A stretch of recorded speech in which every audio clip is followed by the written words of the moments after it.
According to the results of a new study, those over the age of 65 and those identifying themselves as ultra-conservatives were 7 times more likely than any other age group in this country or political group in this country to share fake news on social media.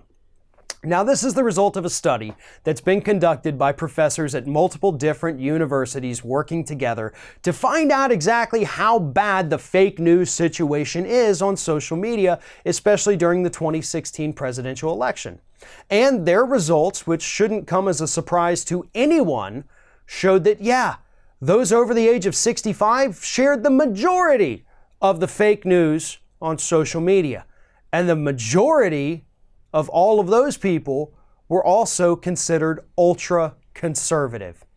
Now, here's what's really actually interesting about this study. I'm going to have to read a couple points here. It says, when other demographic factors and overall posting tendencies are factored in, the average person older than 65 shared 7 times more false information than those between 18 and 29.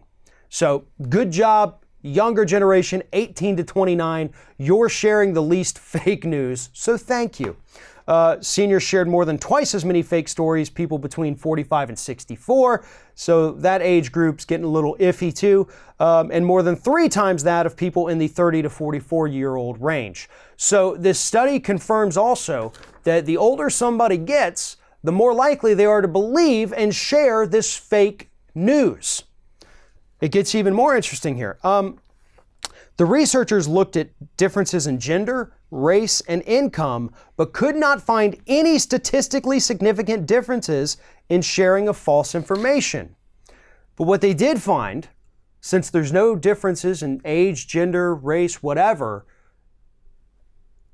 the very conservatives shared misinformation 6.8 times more often than the very liberals, and 6.7 times more than moderates. People who called themselves liberals essentially shared no fake stories. That's from the report. Shared no fake stories for the liberals. That's pretty impressive, right? I mean, you gotta hand it to the left a little bit. They're not the ones out there spreading misinformation on social media. That mantle, according to this study, belongs to conservatives and, more importantly, elderly conservatives. But here's the thing. We have had fake news being shared in this country for decades. You know, it didn't start with Fox News. It didn't start with Breitbart or the Daily Caller. It's been going on for a very long time. We just didn't have this catchy little name for it to call it fake news.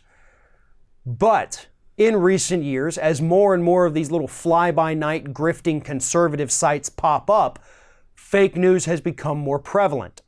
And that's the problem. And the bigger issue as well is, how do we teach people to recognize fake news when they see it?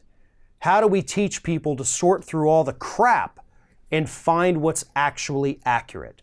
Obviously, according to the study itself, liberals don't have a problem with that. They're pretty damn good at sorting out what's real and what's not.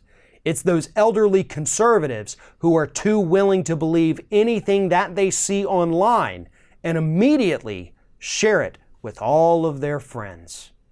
That's the real problem that we have to deal with, and unfortunately, I don't have an answer as to how we go about that.